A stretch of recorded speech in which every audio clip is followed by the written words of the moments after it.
నిర్వహిస్తున్నటువంటి ఈ యొక్క ఉజ్జీవ సభల నిమిత్తము ఎన్నో నెలలుగా మరి అందరూ కూడా కృషి చేస్తున్నారు.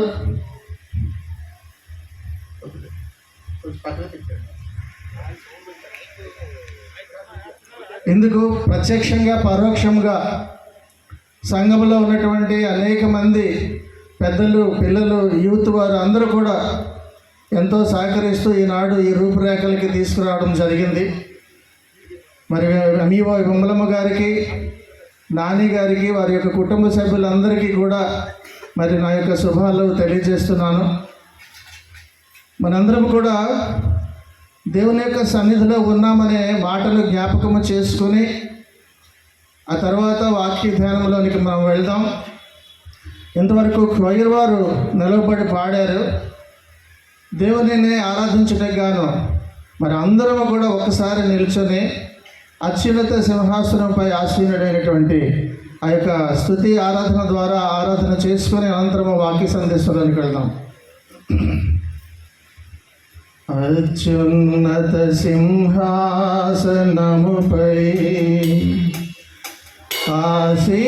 ఆసీనుడవైన నా దేవా, అత్యంత ప్రేమ స్వరూపివి నీవే, ఆరాధింతును నిన్నే. అత్యంత ప్రేమ స్వరూపివి నీవే, ఆరాధింతును నిన్నే. అందరూ కలిసి పాడదాం.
సత్య సంపూర్ణుడ స్తోత్రం.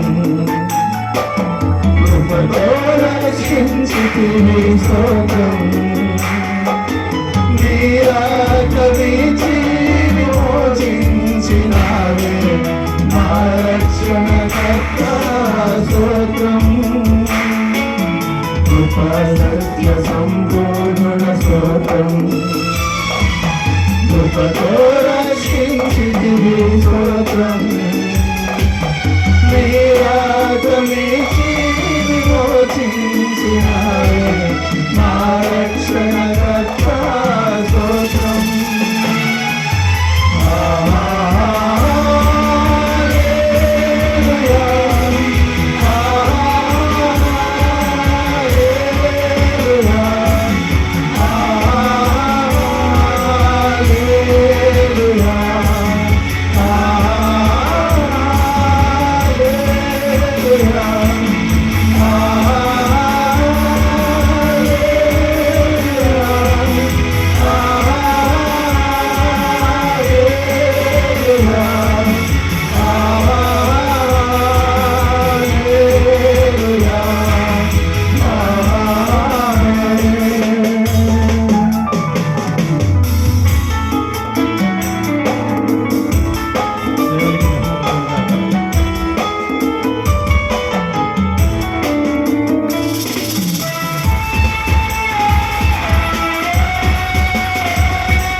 మృత్యుంజయుడా స్తోత్రం. మహాఘనుడా స్తోత్రం. మమ్మును కొనిపోవా పరలోకమున్న మేఘవాహనుడా స్తోత్రం. మృత్యుంజయుడా స్తోత్రం. మహాఘనుడా స్తోత్రం. మమ్మును కొనిపోవా పరలోకమున్న మేఘవాహనుడా స్తోత్రం.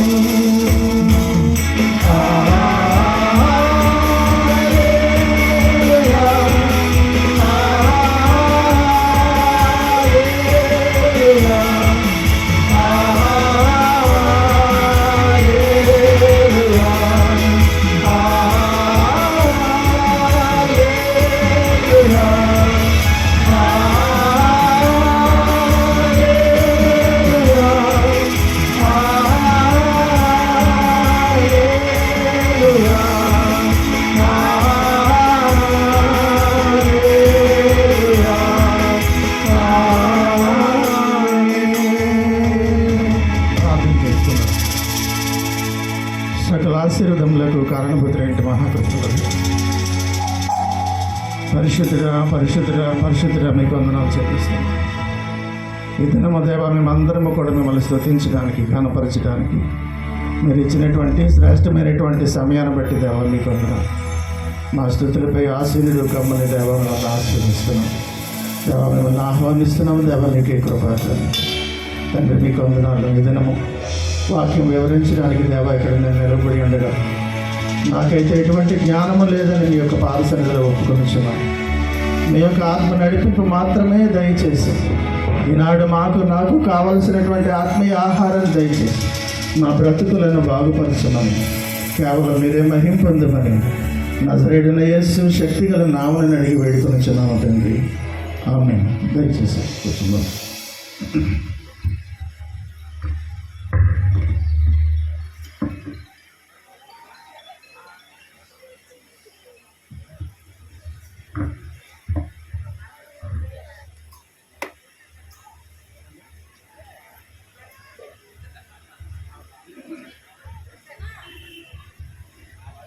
Praise the lord. ప్రభునందు ప్రియమైనటువంటి దేవుని సంగమా, దైవ సందేశం కొరకు ఎంతో ఆసక్తిగా వచ్చినటువంటి మిమ్మల్ని అందరినీ కూడా దేవుడు దీవించునుగాక.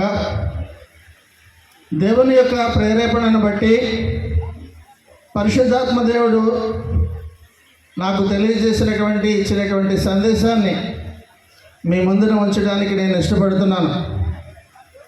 ఈ దినము పరిశుద్ధాత్మ దేవుడు నీతో సూటిగా మాట్లాడడానికి ఇష్టపడుతున్నారు.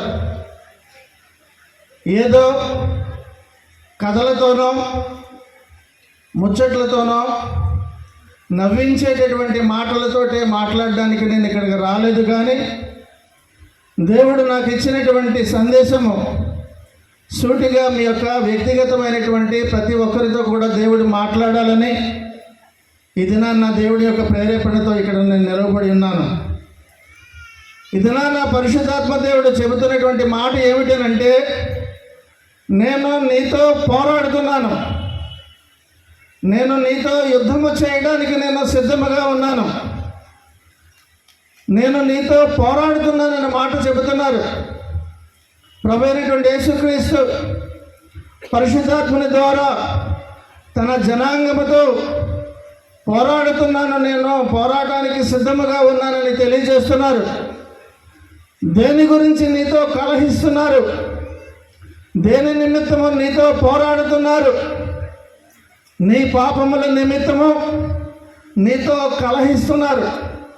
నీతో కలహము పెట్టుకోవడానికి దేవుడు సిద్ధముగా ఉన్నారు. పాపము చేసేటటువంటి ధోరణిలో ఉన్నటువంటి వారితో దేవుడు సూటిగా మాట్లాడుతున్నటువంటి మాట. ప్రియమైనటువంటి దేవుని సంగమా, ఆ దినాన ద్వితీయోపదేశ కాండంలో మనము చూస్తాము, వారందరికీ కూడా దీవెనలు, నువ్వు ఏమి చేస్తే దీవెనలు పొందుకుంటావు, ఏది చేయకపోతే నీవు శాపములు పొందుకుంటావని ఆ యొక్క 28వ అధ్యాయంలో మనము చాలా సుదీర్ఘముగా చూస్తాము. ఇది చేస్తే, ఇది చేయకపోతే నీకు ఇలా జరుగుతుందని చెబుతున్న వాటన్నిటిలో ఆ యొక్క 28వ అధ్యాయం 42లో ఒక మాట మనము చూద్దాం. ఈసారి 28వ అధ్యాయం 42లో, మిడతల దండ్లు నీ చెట్లన్నిటినీ, మీ భూమి పంటను చాలండి ఆక్రమించుకొను. ప్రియమైనటువంటి దేవుని సంగమా, ఈ దినాన్న ఐగుప్తు వారికి తెస్తానన్నటువంటి తెగుళ్ళలో ఒక తెగులైనటువంటి ఈ యొక్క మిడతల దండ్ల గురించి జ్ఞాపకము చేస్తున్నారు. ప్రిజర్వ్ చేయబడి ఉన్నవి తెగుళ్ళన్నీ కూడా. ఆనాడు ఐగుప్తుకి ఏదైతే తెగుళ్ళు పంపించారో వాటన్నిటినీ కూడా చెబుతూ అందులో ఈ దినాన్న ఈ యొక్క తెగులు గురించి జ్ఞాపకం చేస్తున్నారు. ఆనాడు ఐగుప్తు మీదకు పంపించినటువంటి ఆ యొక్క తెగులులో ఒకటి ఇది. అలాగే నీ జీవితంలో దేవుడు పంపించబోతున్నటువంటిది ఏమిటో ఈ దినాన్న దేవుడు మనకి తెలియజేస్తున్నారు. ప్రియమైనటువంటి దేవుని సంగమా, మనము యుద్ధము ప్రకటించబడిన దినాలలో ఉన్నాం. గమనించాలి, యుద్ధము ప్రకటించబడింది అని అంటే అది ఏ క్షణాన్నైనా రావచ్చు. ప్రకటన అయితే జరిగింది, నేను యుద్ధము చేయబోతున్నాను కాబట్టి యుద్ధము గురించి ప్రకటించడము జరిగింది అని అంటే అది ఏ క్షణానైనా రావచ్చు. యోవేలు గ్రంథంలో ఇప్పుడే చదివాము 2వ అధ్యాయంలో మొదటి మాటను చూసినట్లయితే, సియోను కొండపై చాలండి, సియోను కొండపై బాకా ఊదుడి అని చెబుతున్నారు. అనగా ముంచుకొస్తున్నటువంటి ప్రమాదము గురించి ముందుగా చెప్తున్నటువంటి మాట బాకా ఊదడం అని అనగా వార్నింగ్ చెప్పడం, హెచ్చరించుట, జాగ్రత్త అని చెబుతున్నటువంటి మాట. యెహోవా దినము వచ్చుచున్నదని హెచ్చరిక చేయండి అని చెప్పినటువంటి మాటను మనం ఇక్కడ చూస్తున్నాం. ప్రియమైనటువంటి దేవుని సంగమా, యేసుక్రీస్తు వారు కూడా చెప్పినటువంటిది మాట ఏమిటో మనకి జ్ఞాపకం తెలుసు. నేను భూమి మీద అగ్ని వేయడానికి నేను వచ్చాను కానీ సమాధానం గురించి రాలేదని లూకాసువార్త 12:49 మనం చూస్తాం. నేను భూమి మీద అగ్ని వేయటకే వచ్చానని మాట చెప్తున్నాను. చాలండి, నేను భూమి మీద అగ్ని వేయ వచ్చిందని చెప్పినటువంటి మాట జ్ఞాపకం చేసుకుంటున్నాం. అయ్యో, కరుణా సంపన్నుడు కదా, కృప చూపించే దేవుడు కదా, అగ్నివేయ వచ్చి తినని చెబుతున్నారు ఏంటని ఒక విధముగా గాస్పల్ స్పిరిట్ గురించి చెబుతున్నప్పటికీ మరొక కోణంలో మనం ఆలోచించినట్లయితే ఇదివరకే రగిలింపబడి ఉండాలి. అనగా క్రీస్తుకు విరోధులైనటువంటి వారు, క్రీస్తు అనుచరులను కూడా వారందరూ కూడా వెంటాడుతున్నటువంటి ఆ యొక్క ఫైర్ గురించి దేవుడు చెబుతున్నటువంటి మాట అది. అందుకనే యోహాను సువార్తలో యేసుక్రీస్తుని అప్పగించే సమయంలో 13వ అధ్యాయంలోను 27వ వచనంలోను అక్కడ వారందరితో కూడా నేను అక్కడ చెప్తున్నప్పుడు అంటే యేసుక్రీస్తు వారుగా ఆయన ఇచ్చినటువంటి మొక్క పుచ్చుకొనగానే సాతాను వానిలో ప్రవేశించను. యేసు నీవు చేయుచున్నది త్వరగా చాలండి. ప్రియమైనటువంటి దేవుని సంగమా, ఎందుకు ఈ మాట జ్ఞాపకం చేస్తున్నానంటే శ్రమలు అనేటటువంటి అగ్ని ఆల్రెడీ కూడా అది అనుచరులకు అందరికీ కూడా ప్రాకింది. అప్పటి నుంచి ఇప్పటి వరకు కూడా యేసుక్రీస్తు వారు ఎప్పుడు కూడా he is not the author of any persecution. శ్రమలు ఆయన కలుగజేయరు, కానీ శ్రమలను అనుమతిస్తారు. ప్రియమైనటువంటి దేవుని సంగమా, ఇది ఎందుకు చెప్తున్నానంటే యేసుక్రీస్తు వారు కూడా అగ్నివేయ వచ్చి తినని చెప్పిన మాట జ్ఞాపకం చేయడానికి నేను ఈ మాటలు జ్ఞాపకం చేశాను. ఈ దినము నిన్ను ప్రత్యేకముగా నీతోనే అంటున్నటువంటి మాట సిద్ధముగా ఉండు అంటున్నారు. సిద్ధముగా ఉండు అని అంటే తీర్పును ఎదుర్కొనుటకు సిద్ధముగా ఉండు అని దినాన్న దేవుడు మనకు తెలియజేస్తున్నారు. ఇంతవరకు కూడా బహుశా నీ ఇష్టానికి నీవు జీవించేవేమో, ఇంతవరకు కూడా నీకు ఏమీ భయము భక్తి లేకుండా ఒకవేళ జీవించేవేమో. ఈ దినము ఇటువంటి వాక్యము చెబుతున్నారేంటి అని బహుశా నువ్వు ఒకవేళ అనుకుంటున్నావేమో. నీకు నచ్చినటువంటి వాక్యాన్ని వినడానికి ఇక్కడికి నువ్వు రాలేదు, దేవుడు చెప్పినటువంటి మాటలు వినడానికి ఇక్కడికి వచ్చావని జ్ఞాపకం చేసుకోవాలి. కనుక ప్రియమైనటువంటి దేవుని సంగమా, దేవుని యొక్క తలంపులలో నీ గురించి ఏమై ఉన్నదనేది దేవుడు స్పష్టముగా ప్రతిసారి ప్రతి ఒక్క సందర్భంలో కూడా ఆయన తెలియజేస్తున్నారు. అయితే పరిశుద్ధాత్మ దేవుడు నిన్ను ఎలాగ సిద్ధపడమంటున్నారు. యుద్ధం అయితే ప్రకటించబడింది, అయితే యుద్ధానికి నువ్వు సిద్ధంగా ఉండాలి. దేనితోటి ఎలాగ సిద్ధపడాలి అని అంటే పశ్చాత్తాపముతో, ప్రార్థన అనగా కన్నీటి ప్రార్థనతో సిద్ధంగా ఉండమని దినాన్ని మనకి తెలియజేస్తున్నారు.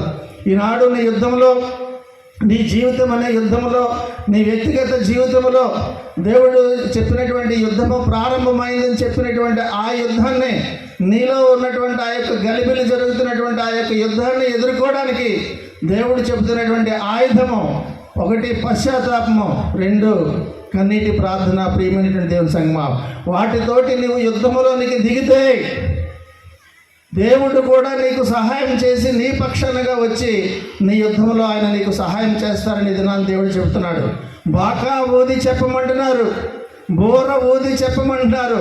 నీకు తెలియజేసేటటువంటి సేవకులుగా అనేక మంది ఉన్నారు. వారిని ఈ దినాన్ని నన్ను ఇక్కడ నిలవబెట్టి చెప్పమన్నటువంటిది బాకా ఊది చెప్పు అంటున్నారు. ఆయన చెప్పమన్నటువంటి మాటలు ఈ దినాన్ని నీకు చెబుతున్నాను. ప్రియమైనటువంటి దేవుని సంగమ, ఈనాడు దేవుని యొక్క సేవకునిగా తెలియజేస్తున్నాను. ప్రార్థన చేయండి, పశ్చాత్తాపముతో, కన్నీటి ప్రార్థనతో నీలో ఉన్నటువంటి యుద్ధాలను నువ్వు ఎదుర్కోమని దినాన్ని నీకు హెచ్చరిక చేస్తున్నారు. ఈ దినాన్న యుద్ధము ప్రకటించడం జరిగింది. నేను కూడా పోరాడుతున్నాను నీతోటి. అయితే పోరాటాన్ని ఎదుర్కోవడానికి నీకు ఇచ్చినటువంటి ఆయుధము పశ్చాత్తాపము, కన్నీటి ప్రార్థన. ప్రియమైనటువంటి దేవుని సంగమా, ఈ దినాన్న దేవుని సేవకునిగా నాకు చెప్పవలసినటువంటి బాధ్యత నాకు ఉంది కనుక నీకు చెబుతున్నాను. నీవు పశ్చాత్తాపముతో, కన్నీటితో నీవు ఎదుర్కోవాలి, సిద్ధంగా ఉండాలని దేవుడు తెలియజేస్తున్నారు. ప్రియమైనటువంటి దేవుని సంగమా, మరొక మాట, ఈ దినాన్ని నువ్వు మామూలుగా ఉన్నాను, నా జీవితం సాఫీగా జరిగిపోతుంది, ఇలాగే ఎల్లకాలము కూడా జరిగిపోతుందని నువ్వు అనుకుంటే పొరపాటే.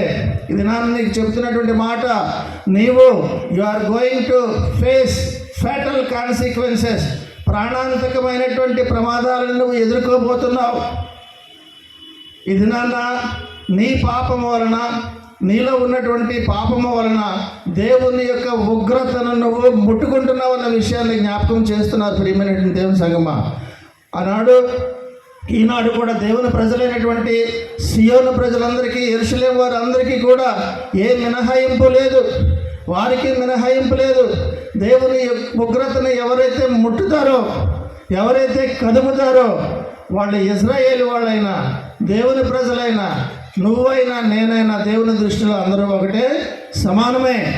ఈ దినము నీకు హెచ్చరిక ఎందుకు ఇస్తున్నారనంటే, యుద్ధము ప్రారంభం అవ్వకముందే నువ్వు శాంతి ఒప్పందము చేసుకుంటే యుద్ధంలో నుంచి నీవు ఉపశమనం పొందేటటువంటి అవకాశం ఉంటుంది కనుక ముందుగానే హెచ్చరిస్తున్నారు. ఇది నాన్న ప్రియమైనటువంటి దేవుని సంగమా, నీవు ఎప్పటికైనా దేవునితో ఒక శాంతి ఒప్పందము నువ్వు చేసుకుంటే పశ్చాత్తాపంతో, కన్నీటితో ఈ యుద్ధంలో నుంచి నువ్వు తప్పించుకునేటటువంటి అవకాశం ఉంటుందని దేవుడు తెలియజేస్తున్నారు. ఆమోసు గ్రంథం ద్వారా అందాక మనం చదివాము. ఏమి చేయాలనంటే 3వ అధ్యాయంలో 2వ వచనంలో మొదటి మాట ఉంటుంది. అదేమనగా భూమి మీది 3వ అధ్యాయం 2వ వచనం, మాట ఆలకించుడి. ఏమనండి ఆమోసులోను 3:2 మాట ఆలకించుడి. అదేమనగా భూమి మీది సకల వంశములలోను మిమ్మను మాత్రమే నేను ఎరిగి ఉన్నాను కనుక మీరు చేసిన దోషక్రియలన్నిటిని బట్టి మిమ్మను శిక్షిస్తానంటున్నారు. ప్రియమైనటువంటి దేవుని సంగమా, ఈ దినాన్న దేవుడు చెబుతున్నటువంటి మాట ఆలకించుడి అంటున్నారు. నా మాటలు కాదు, వాక్య భాగములు ఇప్పుడే చదివాము. మాట ఆలకించుడి.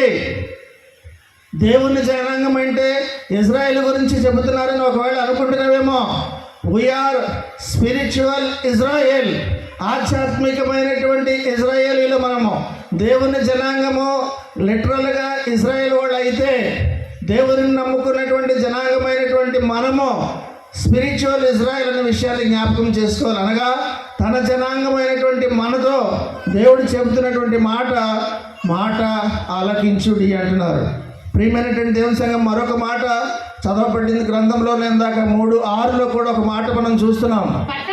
పట్టణమందు బాకానాదము వినబడగా జనులకు భయము పుట్టకుండునా యెహోవా చేయనిది, యెహోవా చేయనిది పట్టణములో ఉపద్రవము ఏదైనా సరే యెహోవా చేయకుండా జరుగుతుందని ఒకవేళ నువ్వు అనుకుంటున్నావా?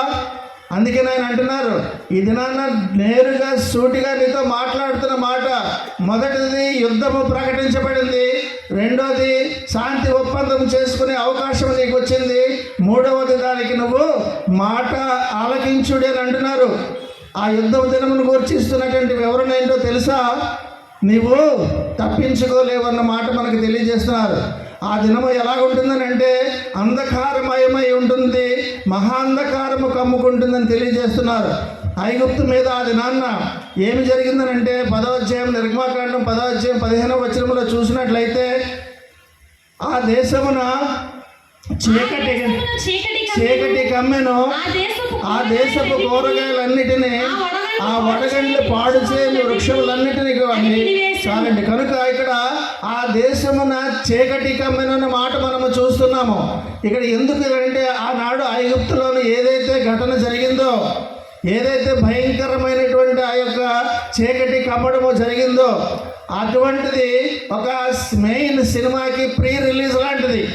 అంటే ఇలాగ ఉంటుంది అని నీకు తెలియజేయడానికి ముందుగా నీకు అక్కడ చూపించినటువంటి ట్రైలర్ అది.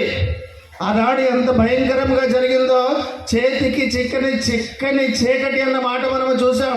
3 దినాలలో ఎవరు కూడా కడలేనటువంటి పరిస్థితిలో భయంకరమైనటువంటి ఆ యొక్క చీకటి గురించి చూసాము. అది కేవలము అలాగుంటుంది రాబోయేదని తెలియజేయడానికి ఈ దినాన్న మనకి తెలియజేస్తుంది. అది ట్రైలర్. ఈ దినాన్న కొత్తగా మరి ప్రత్యేకముగా నీకు చెప్పనవసరం లేదు. కనుక ప్రియమైనటువంటి దేవుని సంగమా, ఈనాడు ఎలా చీకటి అవ్వబోతుందో, అంధకారము ఎలాగొస్తుందో, మహాంధకారం ఎలాగొస్తుందో ముందుగా మనము జరిగినటువంటి ఐగుప్తు సంఘటన జ్ఞాపకం చేసుకుంటే అదే రాబోతుందని దినాన్ని మనకు తెలియజేస్తున్నారు. పర్వతాల మీద సూర్యోదయం అయినప్పుడు మనం చూస్తాం. పర్వతాల మీద సూర్యోదయం అవుతున్నప్పుడు క్రమేణా అలాగా పర్వతం అంతా కూడా ఒకేసారి వెలుతురు వచ్చేస్తుంది. సూర్యోదయం చూసి ఎంతో మురిసిపోతాం. కానీ ఎలాగైతే పర్వతాల మీద సూర్యోదయం అయిందో చీకటి అలాగ రాబోతుంది. చీకటి సూర్యోదయం ఎలాగైతే వచ్చినప్పుడు సంతోషపడ్డామో, ఆ పర్వతాల మీద వచ్చినటువంటి సూర్యోదయంలాగా, ఉదయంలాగా భయంకరమైనటువంటి మహాంధకారము రాబోతుందని తెలియజేస్తున్నారు. అది బలమైనటువంటి సమూహము. చూసిన వారు అయ్యో ఇటువంటిది నేను ఎప్పుడు కూడా చూడలేదే అని అనిపించుకునేటటువంటి సంఘటన రాబోతుంది. కనుక జాగ్రత్త. ఈ దినాన్న బాగానే ఉన్నాము కదా అని ఎప్పుడు కూడా అనుకోవద్దని దినాన్ని దేవుడు మనకు తెలియజేస్తున్నారు. భయంకరమైనటువంటి తీర్పులు చాలా అరుదుగా ఉంటాయి. అవి మళ్ళీ జరగవు. జరిగినటువంటి తీర్పులు దేవుడు ఇచ్చినటువంటి మహాభయంకరమైనటువంటి తీర్పు ఒకటి నీకు చూపించాడని అంటే అలాంటిది మళ్ళీ జరగదు. నోవాహు ప్రళయం జరిగినప్పుడు కూడా ఒక మాట మళ్ళీ చెప్పారు. అక్కడ ఏమని చూస్తాం చూడండి, ఆదికాండం 9వ అధ్యాయం 11వ వచనంలో ఒక మాట చూస్తాం. ఆదికాండం, నేను మీతో నా నిబంధన స్థిరపరుచుదును, సమస్త శరీరులు ప్రవాహ జలముల వలన ఇకను లయపరచబడరు, భూమిని నాశనము చేయుటకు ఇకను జల ప్రవాహము ఉండదని కలుగదని. అనగా ఒకసారి జరిగినటువంటి మహాభయంకరమైనటువంటి తీర్పు అదే విధముగా మళ్ళీ కూడా తీర్పు జరగదు. అనగా జలప్రవాహం వల్ల మళ్ళీ అటువంటిది మళ్ళీ జరగదని ముందుగానే చెప్పారు. కనుక extraordinary judgments are rare things and seldom happen. మళ్ళీ కూడా జరగవి, కానీ జరగబోయేది ఉపద్రవం గురించి దినాన్ని నీకు మళ్ళీ చెబుతున్నారు. ప్రియమైనటువంటి దేవుని సంగమా, అక్కడ యుద్ధము గురించి మనకి చెప్పారు. ఆ యుద్ధములో ఉన్నటువంటి గుర్రములు అరుదైనటువంటి గుర్రములు. మనం అనుకుంటున్నాం అంతా బాగానే ఉందని, అనుకున్నాం. అప్పుడు అనుకున్నాం, చాలాసార్లు అనుకున్నాం. ఫోర్కాస్ట్ చేసినప్పుడు వాతావరణం గురించి అయ్యో ఒక 15 గంటల్లో భయంకరమైనటువంటి గాలులతో ఇల్లును లేచిపోయేలాగా వస్తుందనేసి వార్తలు వింటాం.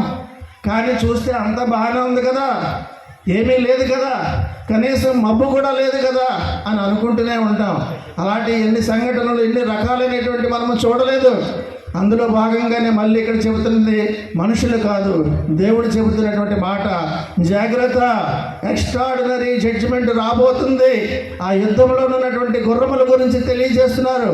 అవి భయం అంటే తెలియనటువంటి గుర్రములు. యోబు గ్రంథంలో చెబుతాడు వాటి గురించి 39వ అధ్యాయం 22లో. అటువంటివి వాటికి భయం అంటే తెలియదు. వాటికి 39:22లో అది భయము పుట్టించు దానిని వెక్కిరించి భీతి నొందకుండును, ఖడ్గమును చూచి వెను తిరగదు. చాలండి. కనుక అవి భీతి తినదు. ఖడ్గాన్ని చూసి వెను తిరగనటువంటి భయంకరమైనటువంటి ఆ యొక్క గుర్రముల గురించి చెబుతున్నాడు.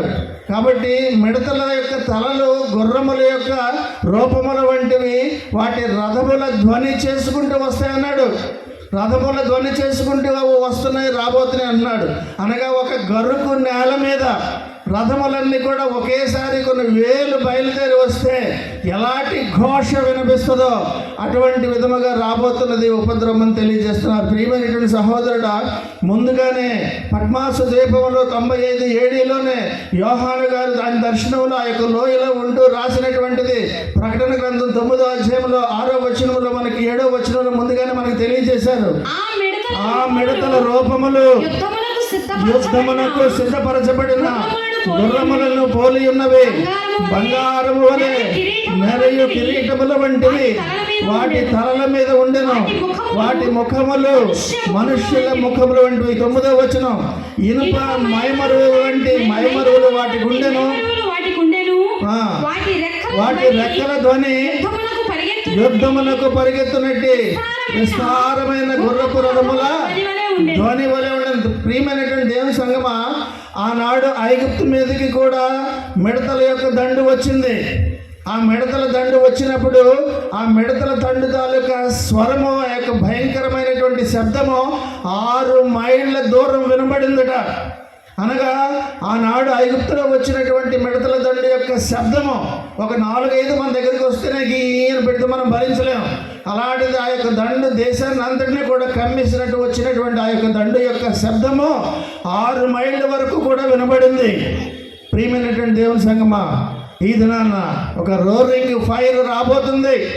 ఆనాడు 6 మైళ్ళ దూరంలో వినబడినట్టు ఈనాడు ఆల్రెడీ ప్రకటించినటువంటి యుద్ధము అబ్రాడ్లో రెడీగా ఉంది. అక్కడి నుంచి వచ్చినటువంటిది 6 మైళ్ళ దూరంలో మిడతల యొక్క శబ్దము ఎలాగైతే వినబడిందో, దూరము నుంచి దేవుడు ఇప్పటికే వాక్యము ద్వారా శబ్దాన్ని వినిపిస్తున్నారు. ఈ దినాన్న కూడా అదే వాక్యము ద్వారా, శబ్దము ద్వారా నీకు వినిపిస్తున్నప్పుడు వినిపిస్తుందా లేదా? చెవులు గలవాడు వినుగాక. ప్రియమైనటువంటి దేవుని సంగమా, ఆ శబ్దము వినబడినప్పుడే, ఆ వాక్యము ప్రకటించినప్పుడే, నీ హృదయానికి తట్టినప్పుడు దానిని అలక్ష్యము చేయకుండా ఉంటే నీకే మంచిదని దినాన్ని దేవుడు తెలియజేస్తున్నారు. దేవుని యొక్క శబ్దము వినబడుతున్నప్పుడే నువ్వు వింటే నీ జీవితానికి, నీ కుటుంబానికి శ్రేయస్కరము, నీ ఆత్మకు భద్రత అనే దినాన్ని దేవుడు మనకు తెలియజేస్తున్నారు. ప్రియమైనటువంటి దేవుని సంగమా, అంత భయంకరమైనటువంటి సమూహము మిడతల దండు వచ్చినా ఒక్కటి కూడా ఢీ కొనకుండా వెళతాయి. దేవుని యొక్క సృష్టిలో ఉన్నటువంటి డిసిప్లిన్ అటువంటిది. అన్ని లక్షల కోట్ల కొలది వచ్చినటువంటివి ఏమి కూడా ఒకదానికొకటి గుద్దుకోకుండా వెళ్తాయి, టచ్ అవ్వకుండా దేని పని అది చేసుకొని వెళ్తుంటాయి. దేవుని సేవకులు కూడా అలాగే చేయాలి. దేవుని సేవకులు కూడా అంతే క్రమశిక్షణ, అదే విధముగా ఉండాలని కూడా ఇది నాన్న దేవుడు మనకు తెలియజేస్తున్నారు. దేవుని సేవకులు సమర్పించుకునేటువంటి వారు క్రమబద్ధముగా, క్రమశిక్షణగా ఉండి దేవుని యొక్క వాక్యము చెప్పినప్పుడు ఆ వాక్యము ఫలిస్తుందని కూడా దేవుడి సందర్భంగా మనకి జ్ఞాపకం చేస్తున్నాడు. దేవుడు తన ఆజ్ఞను పంపిస్తున్నారు ఈ భూమి మీదకి. ఆ ఆజ్ఞ భూమి మీద పంపించినప్పుడు ఎలా వస్తుందండి? బహు వేగముగా అంటున్నాడు. కీర్తనలో మనం చూస్తాం 147:15 స్పీడ్ అని మనం అంటున్నాము, కానీ దేవుని యొక్క వేగాన్ని నువ్వు కనీసము గమనించలేనటువంటిది. భూమికి ఆజ్ఞ ఇచ్చేవాడు ఆయనే. ఆయన వాక్యము బహు వేగముగా చాలండి. కాబట్టి ఆయన వాక్యము బహు వేగముగా వస్తుంది. నీవు నిన్ను వెంటనే దాటుకొని వెళ్ళిపోతుంది. నువ్వు చెవులు రిక్కించుకొని వింటేనే కానీ నీ చెవుల్లోనికి అది వెళ్ళదు. ఏదో చెప్తున్నారులే, ఎప్పుడు వినేటటువంటి వాక్యాలే కదా అని అనుకుంటే ఈ లోకాన్ని నిన్ను దాటి 100 మైళ్ళు వెళ్ళిపోతుంది. దేవుని యొక్క వాక్యం బహు వేగముగా పరిగెడుతున్నటువంటి దినాలలో ఉన్నాం. నువ్వు వింటే, గ్రహిస్తే నువ్వు క్షమించబడతావని కూడా ఇది నాన్న దేవుడు తెలియజేస్తున్నారు. కాబట్టి వాటి ముందర, అనగా ఈ యొక్క మిడతల గురించి ఏం చెప్తున్నారంటే, వాటి ముందర అగ్ని మండుచుందట, అలాగే వాటి వెనకాతలు కూడా అగ్ని మండుచుందన్నారు. ముందుగా వెళ్తున్నప్పుడు ముందున వాటిని మార్చుకుంటూ మార్చుకుంటూ వెళ్ళిపోతుంది. దాని వెనకాతల ఏదైనా వస్తే వాటిని కూడా దహించేటటువంటి విధముగా వాటి ముందు వెనుక కూడా ఆ యొక్క అగ్ని ఉంటుందని తెలియజేస్తున్నారు. అనగా ఒక పంట పొలాలలో నుంచి, పచ్చగా ఉన్నటువంటి పొలాల్లో నుంచి ఆ యొక్క మిడతల దండు వెళ్ళిందంటే ఏదేనులాగా ఉన్నది ఎడారిలాగా అయిపోతుంది. అలాగే నీవు కూడా దేవుని యొక్క మాట వినకపోతే ఏదైనాలాగా ఉన్నాను నాకేంటి అనుకుంటే సెకండ్లో నువ్వు ఎడారైపోతావు.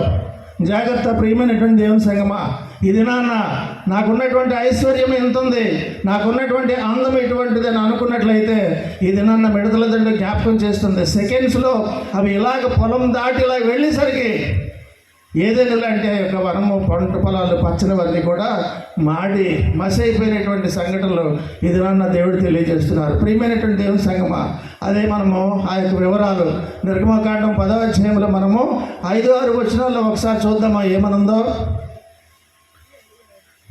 ఎవరును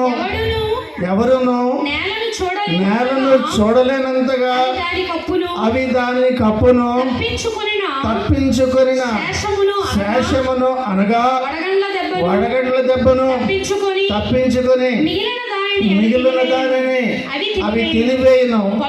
పొలములో మొలిచిన ప్రతి చెట్టును తినను, మరియు అవి నీ ఇండ్లలోను ఐగుప్తీయులందరి ఇండ్లలోనూ నిండిపోవును. నీ పితరులు గాని నీ పితామహులు గాని ఈ దేశములో ఉండిన నాటి నుండి నేటి వరకు అట్టి వాటిని చూడలేదని చెప్పి.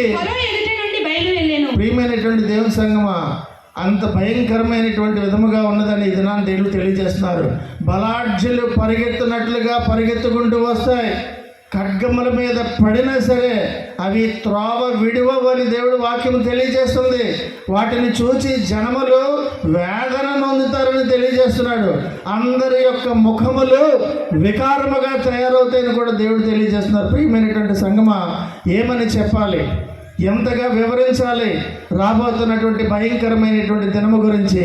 ఈ దినాన్న మనం మంచి దినాల్లో ఉన్నామో అని అనుకుంటూనే హేళనగా మాట్లాడుకుంటూ దాంతో జోకులు వేసుకునేటటువంటి విధముగా ఉన్నటువంటి నీ జీవితాన్ని ఒకసారి చూసుకోవాలి.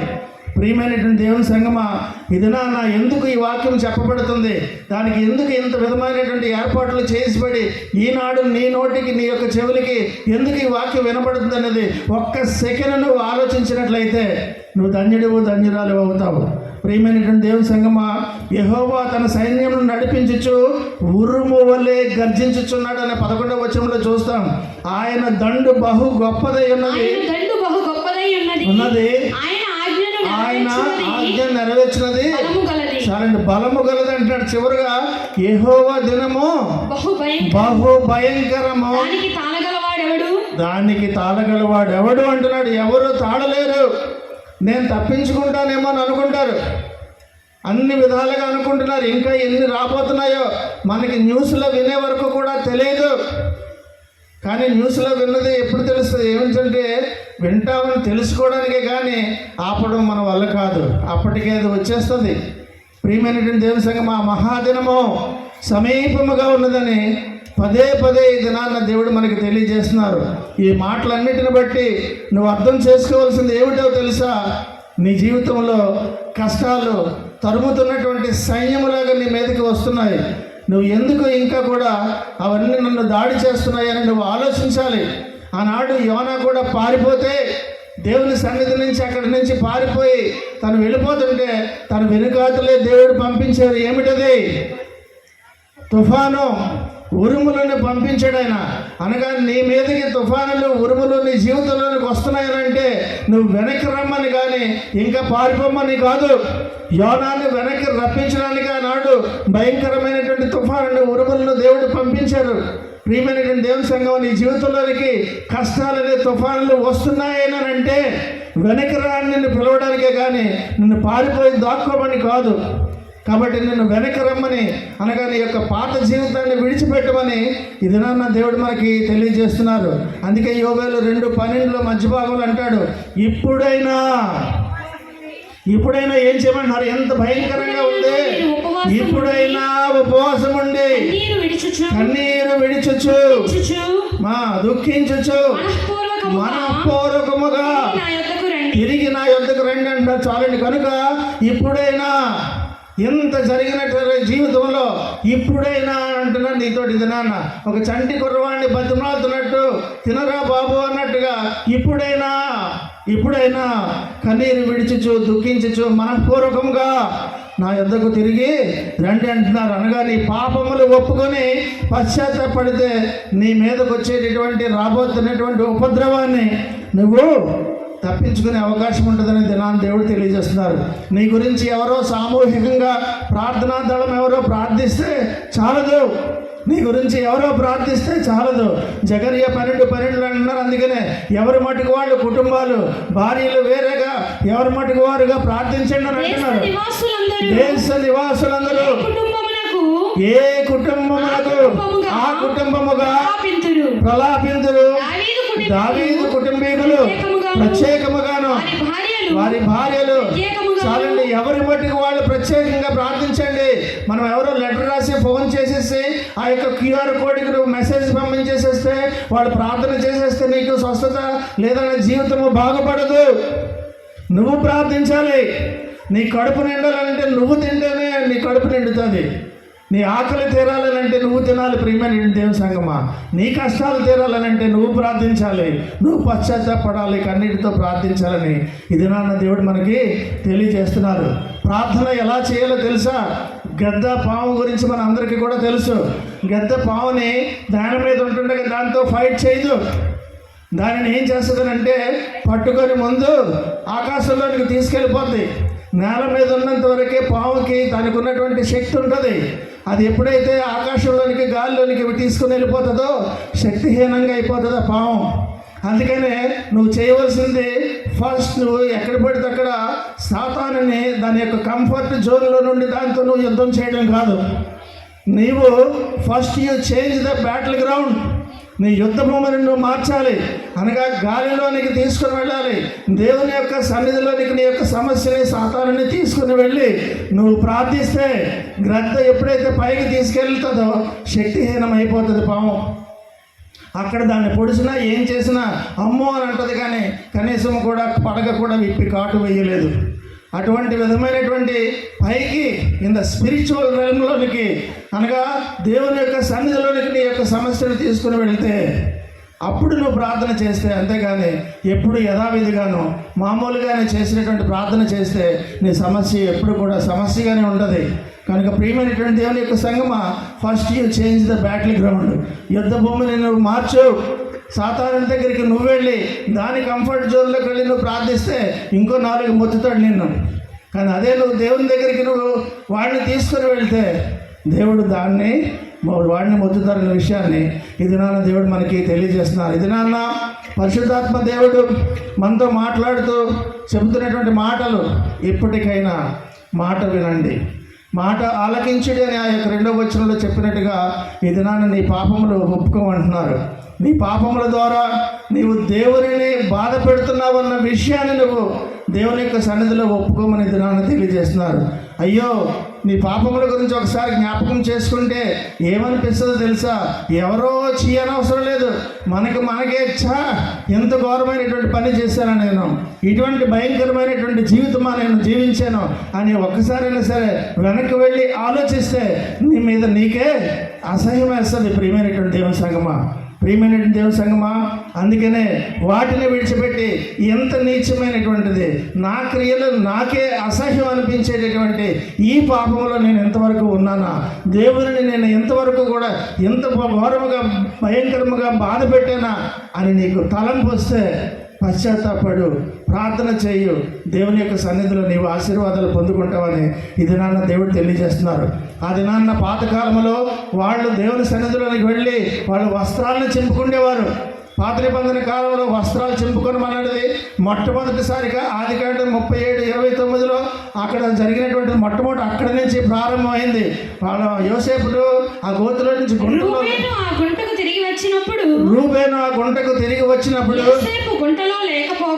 యోసేపు గుంటలో లేకపోగా అతడు తన బట్టలు చింపుకొని సహోదరుల యొద్దకు తిరిగి. చాలు, మొట్టమొదటిసారిగా బట్టలు చింపుకోవడం అన్నది అనగా అది విచారానికి తీవ్రముగా తట్టుకోలేనటువంటి బాధను వ్యక్తపరచుకోవడానికి చేసేటటువంటి క్రియ బట్టలు చింపుకోవడము. అయితే ఈ దినాన దేవుడు అంటున్నారు, మీ వస్త్రములను కాక మీ హృదయాలను చింపుకొనని అంటున్నారు. మీ వస్త్రములను కాకుండా మీ హృదయాలను చింపుకోమని అంటున్నారు.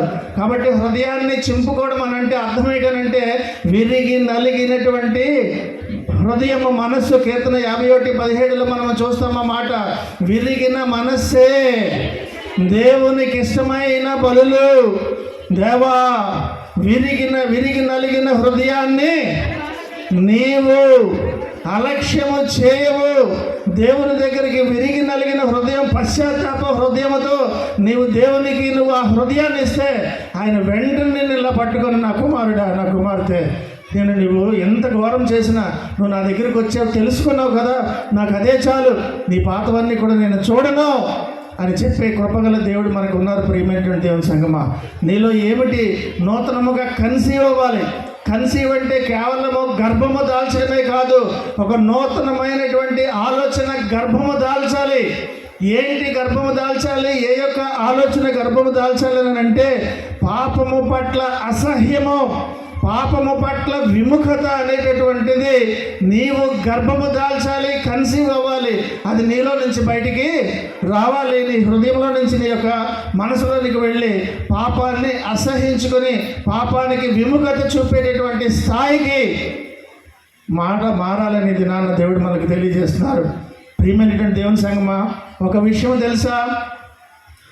వస్త్రములను కాకుండా నీ హృదయాన్ని చింపుకొని కానీ నువ్వు కానీ దేవుని దగ్గర పశ్చాత్తపడితే, if you rend your heart, he will rend the heavens and come down to us with mercy. ఆయన పరలోకాల్ని చీల్చుకొని కృప ద్వారా నిన్ను పట్టుకోవడానికి, నిన్ను దర్శించడానికి వస్తారు. ఎప్పుడనంటే నీ హృదయాన్ని నువ్వు చీల్చుకొని నువ్వు దేవుని దగ్గర పశ్చాత్తాప హృదయంతో నువ్వు ప్రార్థిస్తే ఆయన పరలోకాన్ని చీల్చుకొని ఏకంగా you will rend the heavens and come to you with mercy అని ఈ దినాన్ని దేవుడు తెలియజేస్తున్నారు.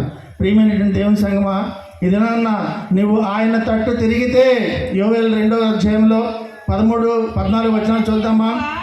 13-14 నీ దేవుడైన యెహోవా, యోవేలు 2:13-14 ఇదే యెహోవా కరుణా వాత్సల్యము గలవాడునై ఉండి, అత్యంత కృపగలవాడునై ఉండి తాను చేయనుద్దేశించిన కీడును చేయక పశ్చాత్తాపపడును గనుక నీ వస్త్రములను కాక నీ హృదయములను చింపుకొని ఆయన తట్టు తిరుగుడి. ఒకవేళ ఆయన మనస్సు తిప్పుకొని పశ్చాత్తాపడి నీ దేవుడైన యెహోవాకు తగిన నైవేద్యమును ప్రాణార్పణమును నీకు దీవెనగా అనుగ్రహింపడని ఎవడు చెప్పగలరన్న ప్రియమైనటువంటి దేవుని సంగమా, ఈ దినాన్న నీతో అంటున్నటువంటి మాట, నా మంచితనం అంతా కూడా నాడు మోషేతో చెప్పినట్టుగా నా మంచితనం అంతా చూపిస్తానన్నాడు ఆయన. ఆ నిర్మకాండ 34వ అధ్యాయంలో 6-7 చూస్తాం. మోషేతో మాట్లాడుతున్నప్పుడు దేవుడు చెప్పినటువంటి మాట, అతని ఎదుట నేను నా మంచితనం అంతా కూడా చూస్తాను. ఆయన 1000 మందికి కృపను చూపుచు అపరాధమును పాపమును క్షమించును. అక్కడ చాలండి, అక్కడ యెహోవా కనికరము, దయ, దీర్ఘశాంతము, విస్తారమైన కృపా సత్యములు గల దేవుడైన యెహోవా, విస్తారమైన కృపా సత్యములు గల దేవుడైన యెహోవా ఆయన 1000 మందికి కృప చూపచ్చు.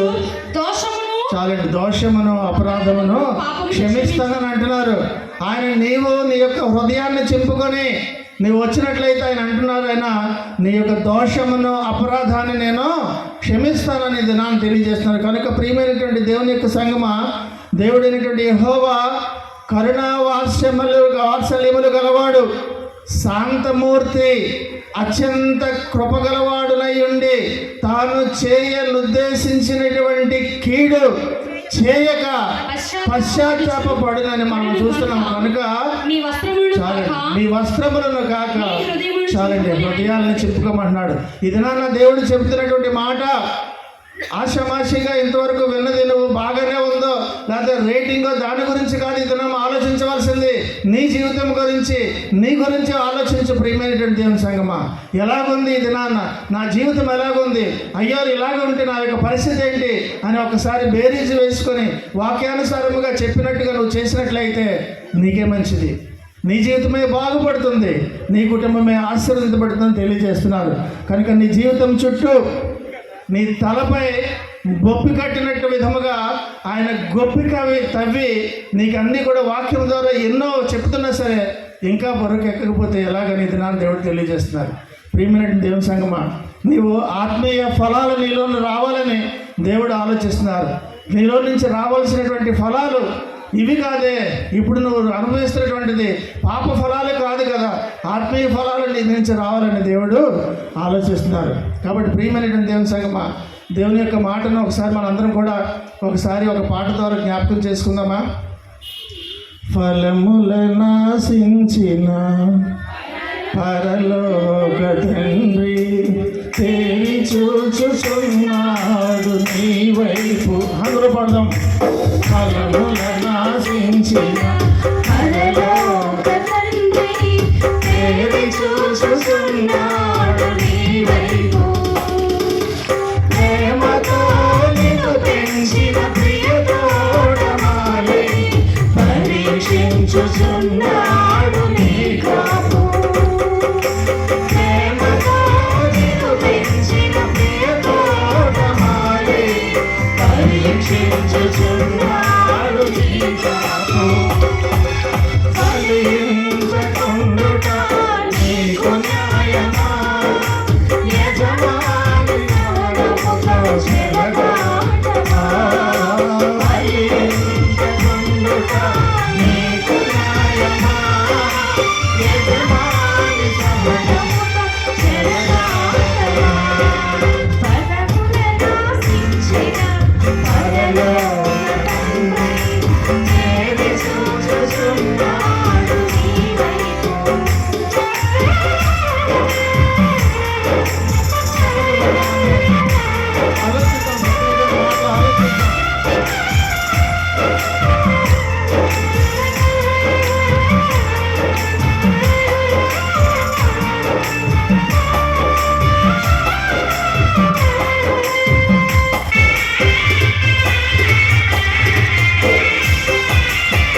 స్వాస్థ్యముగా నేను ప్రత్యేకపరచినాను.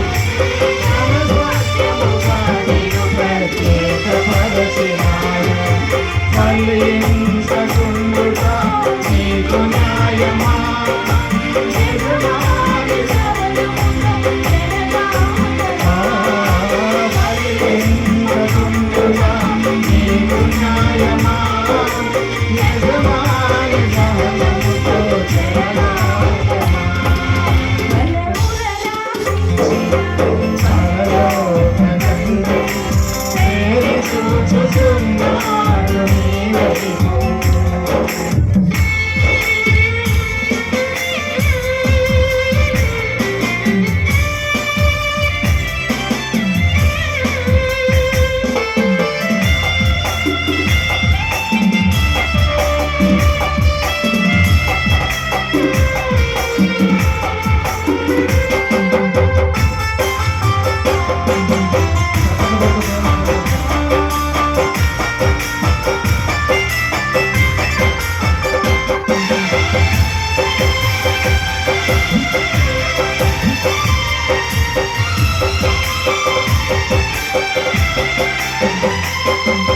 వెతికినప్పుడు ఫలములే కనుంటే ఆకులతో నిన్ను చూసి తండ్రి సంతసించునా.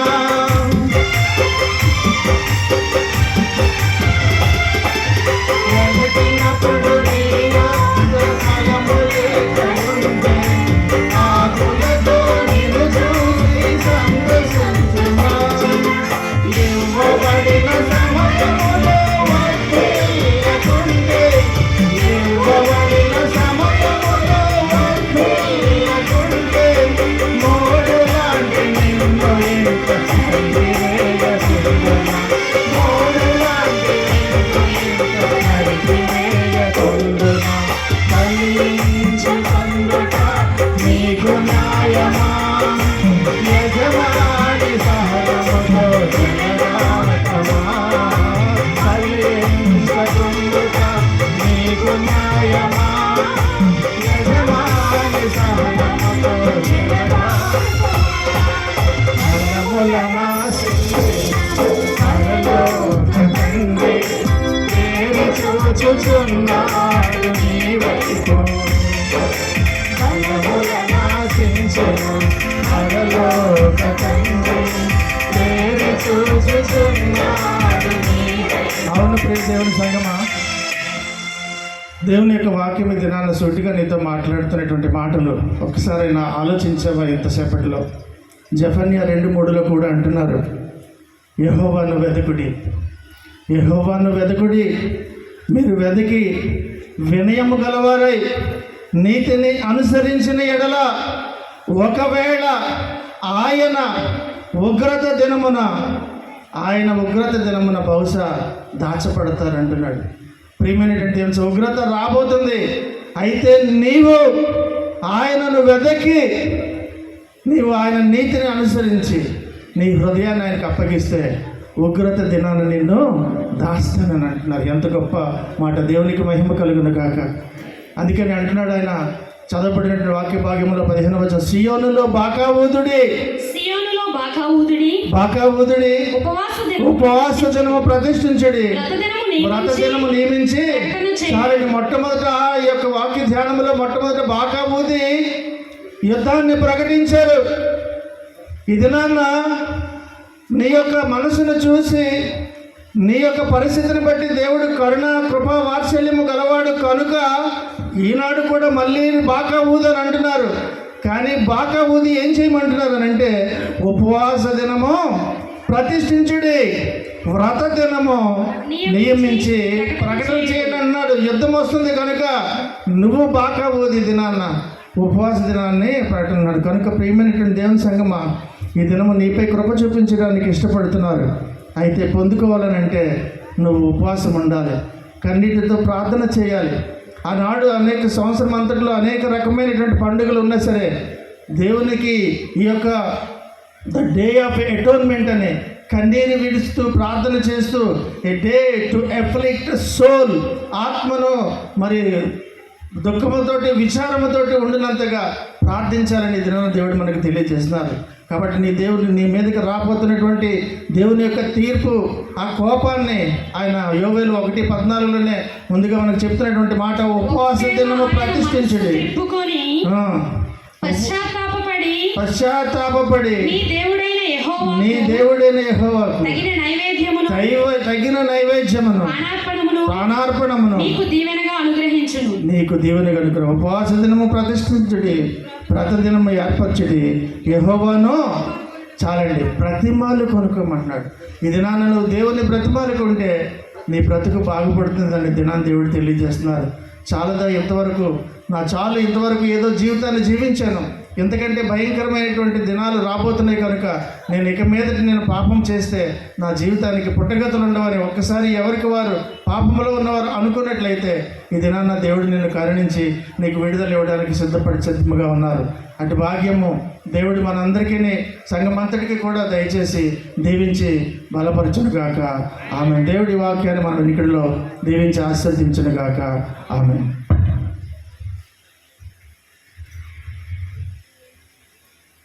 చక్కనైన వాక్య సందేశం ఇచ్చిన మన పాస్టర్ గారికి ధన్యవాదాలు. వాక్యం ఫలించినట్టుగా లైన్ ఇన్స్పెక్టర్ గారు ప్రి కృపారావు గారు వచ్చి ప్రార్థన చేయవలసిందిగా కోరుచున్నాను.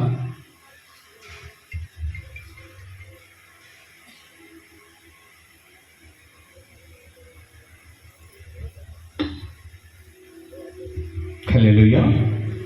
మీ అందరికీ నూతన సంవత్సర శుభాకాంక్షలు తెలియజేస్తున్నాను. ప్రార్థన చేసుకుందాం.